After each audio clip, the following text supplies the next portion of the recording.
Bonjour à tous, je m'appelle Jonathan Delay, j'ai 26 ans. Je suis un des 12 enfants reconnus victimes dans l'affaire Dutroux.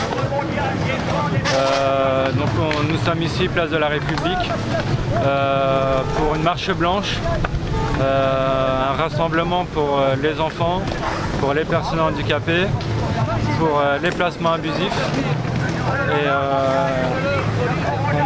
comme vous pouvez le constater, on est énormément à s'être rassemblés. Beaucoup ont pris part à notre appel. Mon engagement pour les enfants, il ne date pas d'hier. Ça fait des années qu'on est déjà sur le terrain. L'espoir que je peux avoir aujourd'hui, c'est qu'il y a des années, on commençait déjà à faire des manifestations. Et il y avait une vingtaine de personnes, donc on rassemblait pas énormément de monde. Moi je suis là parce que j'ai besoin de me mettre en action et de faire quelque chose, quoi. Vous voyez, je suis psychologue, je vois des enfants, où je fais des signalements et ça bouge pas, je le vois, quoi. Je le vois de l'intérieur que ça bouge pas. Hein, on m'appelle un an après pour me dire qu'on s'occupe du dossier. Quand les enfants ils ont 2 ans et demi, enfin voilà, ça a du mal à passer. La problématique dans ce milieu, c'est que la pédocriminalité est un peu rentrée dans les mœurs. Elle est devenue banale, c'est une réalité, c'est un constat. Quand on sait qu'un tiers de la population a déjà subi une agression, du moins un caractère sexuel ou un attouchement, ou ce qu'on veut, donc ça représente quand même 20 millions de personnes, c'est énorme. Il y a 150 000 enfants qui sont agressés chaque année en France. Il y a 2000 photos pédopornographiques qui transitent sur 4 millions de sites pédopornographiques enregistrés dans le monde. 4 millions. C'est énorme. C'est énorme. On sait que 2% des hommes en France sont attirés par les enfants.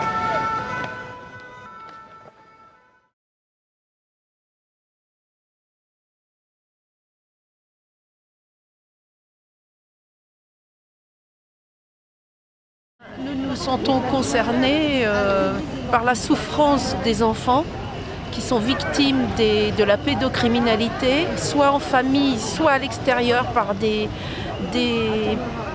criminels extérieurs à la famille. Il y a 53 000 enfants enlevés chaque année en France. Les policiers n'ont pas les moyens de lutter contre ça parce que les consignes ne viennent pas d'en haut.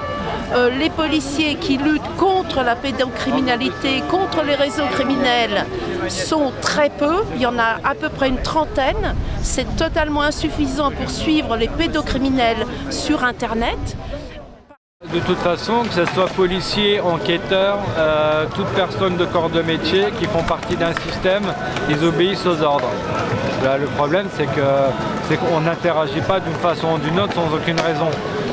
Donc ils ne font que assumer un ordre qu'on leur a donné. Il n'y a pas d'ordre. Ah non. Après, il y en a qui commencent petit à petit à se rendre compte que... Mais le chemin est long, hein, ça fait des années qu'on est là, qu'on explique les mêmes choses. Alors aujourd'hui, on en arrive à ce résultat-là, à avoir 600-700 personnes ici. Donc c'est beau, personnellement, moi ça me donne de l'espoir. Donc on verra bien. Voilà. On a monté un collectif qui s'appelle Tous Unis, le peuple, Tous Unis pour la liberté.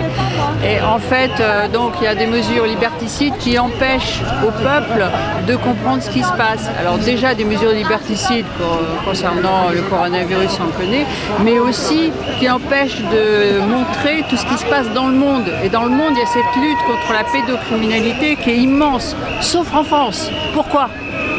Moi j'ai été victime de viol pendant des années et mon but aujourd'hui dans cette cause, c'est de faire reconnaître les maltraitances faites aux enfants, les placements abusifs d'enfants comme première cause nationale, parce que ça fait des années qu'on est sur le terrain et c'est toujours pas le cas.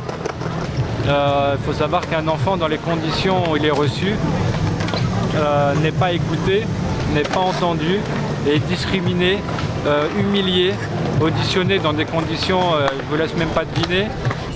C'est intolérable que les enfants ne soient pas protégés dans notre pays. La parole de l'enfant, elle vaut rien, on ne le croit pas. Vous regardez le documentaire d'Élise Lucet, encore une fois, les juges ils disent que c'est pas possible ce que l'enfant raconte, tellement c'est horrible ce qu'il raconte. Mais un enfant qui raconte quelque chose d'aussi horrible, il ne peut pas l'imaginer, je veux dire. Enfin, on voit dans le témoignage, mais de toute façon on voit quand l'enfant, c'est vrai ce qu'il raconte. Voilà. Et nous aujourd'hui, on veut dire à tous ces enfants qu'il faut être capable de parler. Il faut plus qu'ils n'aient peur. On est là pour eux, on est là pour les soutenir. On a un relationnel qui est là pour. Et en tout cas, on continue de se battre. On lâchera pas le morceau, quoi. Et moi, je me sens vraiment concernée par ça. Et ça me touche beaucoup. Et je ne veux pas vivre dans un pays qui est pédoland au vu des étrangers.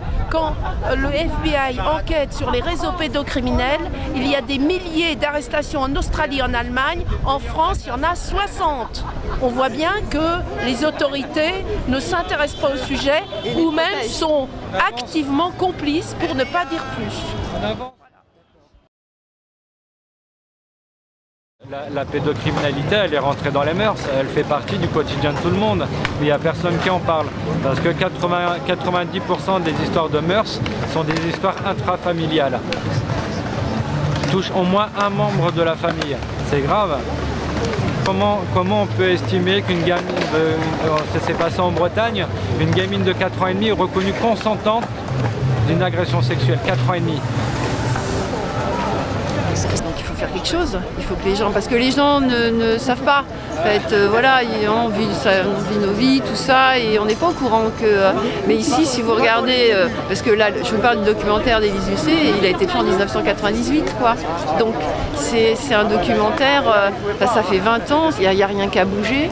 Là, ça bouge parce que y a eu des lois ailleurs, dans d'autres pays, notamment aux États-Unis, qui ont fait que du coup ça a beaucoup bougé sur les réseaux pédocriminels. Mais en France, ils écrivent des livres en disant qu'ils vont en Thaïlande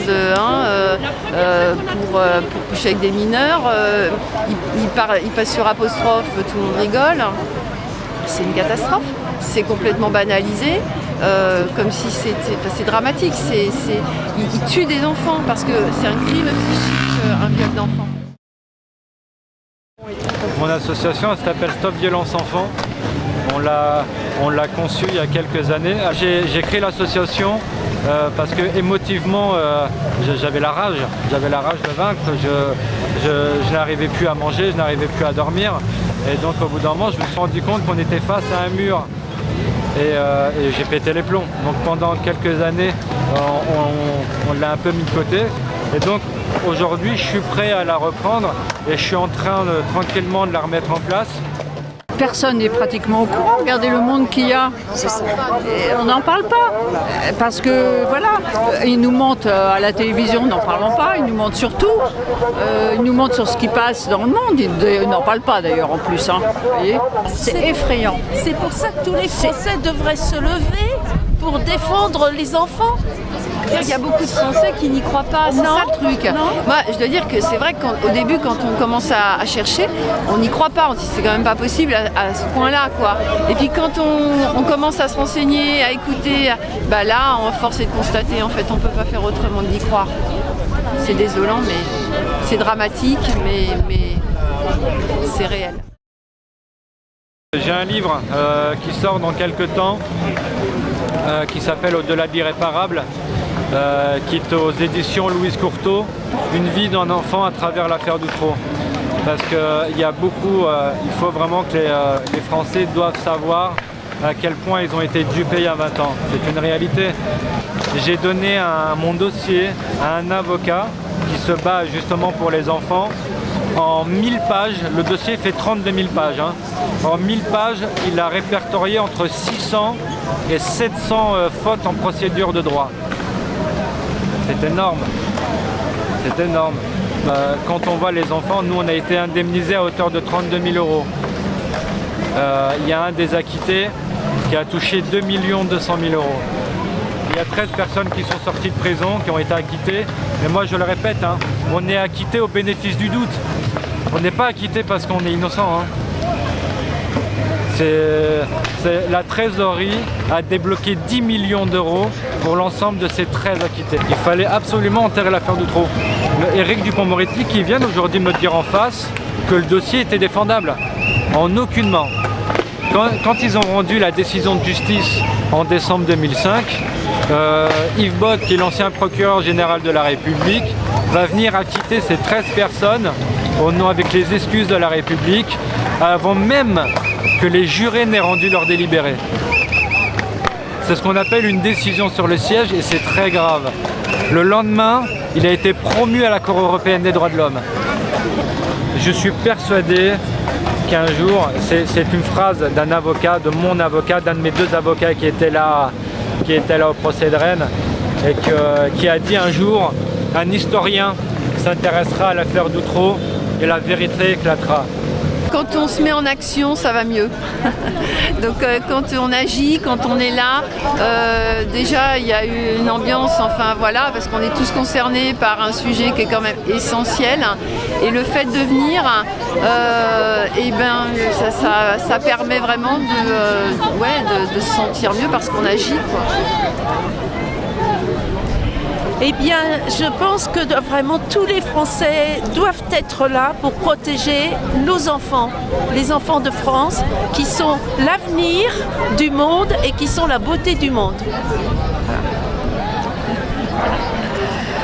Eh ben, j'encourage tous les Français déjà à se renseigner pour comprendre ce qui se passe, non pas en France, mais dans le monde. Parce que cette pédocriminalité, elle est générale, elle est un peu partout. Regardez ce qui se passe aux États-Unis actuellement, ce qui se passe en Allemagne, on en a parlé, voilà, c'est affolant, affolant. Tous ces réseaux sont énormes et tout ça est en train de, espérons-le, tout ça est en train de tomber, espérons-le. Donc il faut vraiment, vraiment renseignez-vous et essayez de comprendre ce qui se passe. C'est tellement grave et tellement important qu'il faut vraiment être actif. Voilà. Moi j'ai beaucoup d'espoir et en tout cas on est là et on ne lâchera pas et c'est la volonté de beaucoup et ça devrait être la volonté de tous. Je terminerai sur une phrase qui est importante et qui dit mène ton combat dans le silence et laisse le bruit faire le reste. C'est pas au-delà du nombre, c'est pas ça le plus important, c'est l'engagement qu'on met à la cause. Donc au lieu de blablater sur internet, venez nous rejoindre et c'est comme ça qu'on fera les choses. Merci. Super.